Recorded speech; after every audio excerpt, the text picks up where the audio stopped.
Buenos días, mi nombre es Alejandro Romero y el día de hoy les quería explicar un poco en cuanto al tema de la violencia en Colombia a mediados del siglo XX, yéndonos un poquito más hacia el siglo XXI también, aunque debemos tocar un poco los temas sobre desplazamiento forzado, sobre población urbana y derechos de las minorías étnicas. Muy bien. Para entender un poco la violencia en Colombia durante los siglos XX hay que extendernos un poco hacia antes, entre el siglo XIX y los primeros años del siglo XX, entendiendo que en Colombia se han vivido muy intensos niveles de violencia que marcaron el futuro de Colombia con decenas de miles de muertos. Y principalmente esto se debía al enfrentamiento entre partidarios liberales y conservadores. La relación entre las fuerzas alimentaría todos los conflictos a partir de ese entonces. La confrontación bipartidista nunca cesó. La más profunda expresión del enfrentamiento entre conservadores y liberales se desató a partir de 1948 con el asesinato del líder popular liberal Jorge Eliezer Gaitán, que provocó que hubieran salvajes choques en el primer momento del epicentro de Bogotá, aunque luego se fue convirtiendo en un conflicto principalmente rural, terriblemente sangriento, y a este periodo, que se extendió hasta los finales de la década del 50, recibió el sencillo y explícito nombre de La Violencia. También dejó más de unos 200.000 muertos. Acercándonos un poco más hacia el tema del Bogotazo, podemos notar de que indiscutiblemente fue una de las principales consecuencias de la violencia en Colombia. Vemos que este fatídico hecho, hizo que empezaran las investigaciones provenientes del exterior, se dieran saqueos en la capital. El periodo de violencia posterior fue caracterizado directamente por el bipartidismo. Los dirigentes políticos tomaban una actitud precavida ante el surgimiento del populismo y reprimen a todo el movimiento social político. Se dan creación de Fuerzas Armadas Revolucionarias en Colombia. Se da la creación del Ejército de Liberación Nacional, el ELN, y el asesinato de dirigentes, candidatos políticos, líderes sindicales y miles de personas inocentes, así como se desplaza la violencia y el secuestro proveniente de las guerrillas, como lo pudo ser, por ejemplo, la FARC, que tuvo como jefe máximo a Manuel Marulanda Vélez, tiro fijo, el cual tomó un territorio sin control del departamento del Tolima, que se llama la República de Marquetalia. Entre las principales acciones de la FARC estuvo el narcotráfico, que ellos lo encontraron como un método para subsistir como organización. Vemos también la implantación de minas antipersonas, asesinato a civiles, secuestros, atentados. Entre otras de las guerrillas encontrábamos el ELN, el Ejército de Liberación Nacional, o la Unión Camilista, que tuvo su conformación en 1964. Lo que buscaban era obtener recursos para operar a través de secuestros. Entre otros, encontramos también el EPL, Ejército Popular de Liberación, que operó desde 1965 hasta 1991. Las acciones que tuvo el EPL fue más que todo secuestro, extorsión y lavado de activos. Entre otras las guerrillas, que fue un movimiento distinto en cuanto a la filosofía que movía, era el M-19, movimiento del 9 de abril.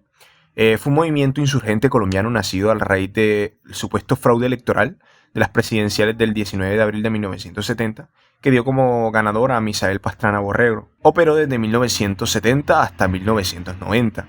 Las guerrillas, más que todo, pues lo que tuvieron es un papel de violencia dentro de este periodo, gracias a que ellas fueron las que provocaron muchas de estas situaciones.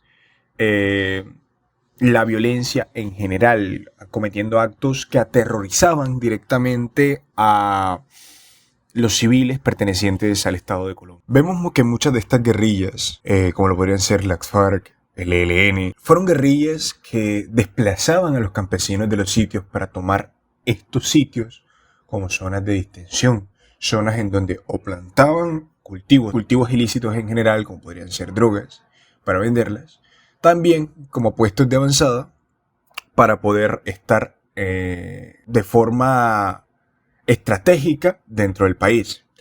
Obviamente hubo una lucha entre las guerrillas y el Ejército Nacional. El ejército se encargaba de luchar a favor del pueblo y las guerrillas pues seguían la ideología de poder intentar cambiar las decisiones que se habían tomado. Y esto pues tuvo un transcurso de alrededor de unos 40, casi 45 años. Y fue algo que impactó severamente el tema de la geopolítica en Colombia, porque el ELN tenía la zona de distensión pues ocupada, la FARC también tenía una zona de distensión ocupada, y así sucesivamente íbamos viendo que en muchos de esos sitios se encontraba la presencia activa de ellos, donde encontrábamos secuestros, extorsiones, encontrábamos de todo. Muchos muertos en general y por lo que vemos, uno de los fuertes para poder sobrevivir en cuanto al tema de las guerrillas era el tema del narcotráfico. El narcotráfico también fue un problema muy serio para el tema de la violencia. Al ver que los campesinos ya se estaban quedando sin tierras, lo que hacían normalmente era migrar hacia las grandes ciudades, como lo podría ser Cúcuta, como lo podría ser Bogotá, como lo podría ser Medellín, como lo podrían ser diferentes ciudades que estuviesen cerca de las tierras que ellos antes residían. Ellos perdían totalmente la utilidad de estas tierras porque las guerrillas lo que pedían era una ayuda a la revolución, decían como una excusa. Muchos de estos campesinos se quedaron sin trabajo y aumentó la densidad poblacional dentro de las ciudades, pero veíamos que no era remunerado la cantidad de campesinos que estaban en la ciudad con personas productivas en la ciudad.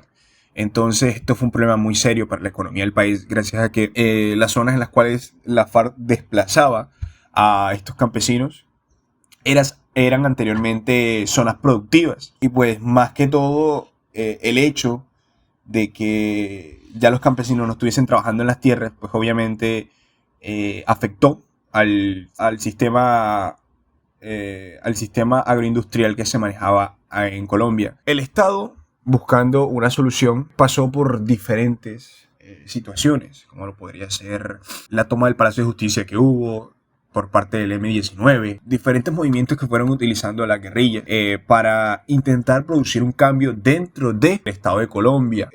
Lo que se hizo fue que se creó una asamblea constitutiva en 1991, donde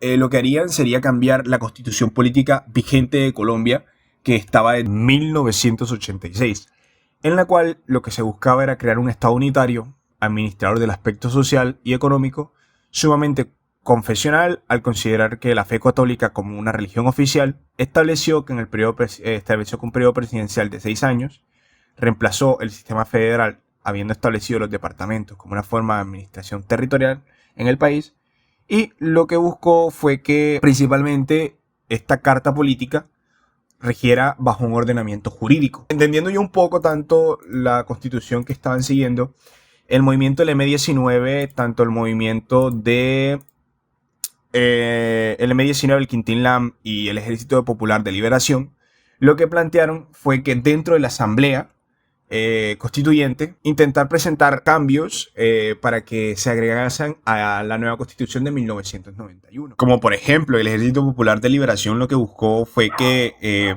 entre sus proyectos, la creación de la constitucional de la figura de los jueces de paz, la administración de la justicia, buscaban la creación de una corte constitucional, diferentes ideas para poder administrar bien el tema de la constitución. Posterior a ello también vemos movimientos como el del M-19, el cual también planteó diferentes formas de ayudar. Por ejemplo, que existiese una vicepresidencia en caso tal de que el presidente no estuviese. La función legislativa, ellos lo que buscaban era que el Estado de Colombia fuera un Estado social de derecho que estuviese dividido entre 3 estados. El Estado legislativo, el Estado ejecutivo y el Estado judicial. Estos 3 se dividían gracias a que, primero, el poder legislativo era el Parlamento, que eran los que elaboraran las leyes, el control sobre el poder ejecutivo, aprueban los presupuestos y eligen al presidente del gobierno. Además de eso, pues vemos también el poder ejecutivo, que ya es más que todo el gobierno, que es el cual reglamenta y ejecuta las leyes, y además establece las prioridades y objetivos del gobierno. Después de ello encontramos el judicial, que son los tribunales que tienen una independencia judicial, castiga las infracciones de las leyes y arbitra en los conflictos entre las partes. Y como principal protector de los derechos de las minorías étnicas se encuentra el grupo guerrillero Quintín-Lam, que fue una guerrilla indígena colombiana que nació en el Cauca y que estuvo activa desde 1984 hasta 1991. Lo que buscaban era defender los territorios indígenas de los terratenientes y grupos armados de la zona. En sí, ellos no tuvieron votos, tampoco tuvieron ponencia, no tuvieron proyectos, pero lo que buscaban es que se garantizaran los derechos directos de los indígenas en cuanto a la tierra, los derechos en general de las minorías, y pues principalmente lo que buscaban era que Colombia reconociera a los indígenas según su cultura y que además respetasen sus costumbres, entendiendo cuáles podrían ser sus sistemas de gobierno que serían distintos al gobierno regular que existe en Colombia.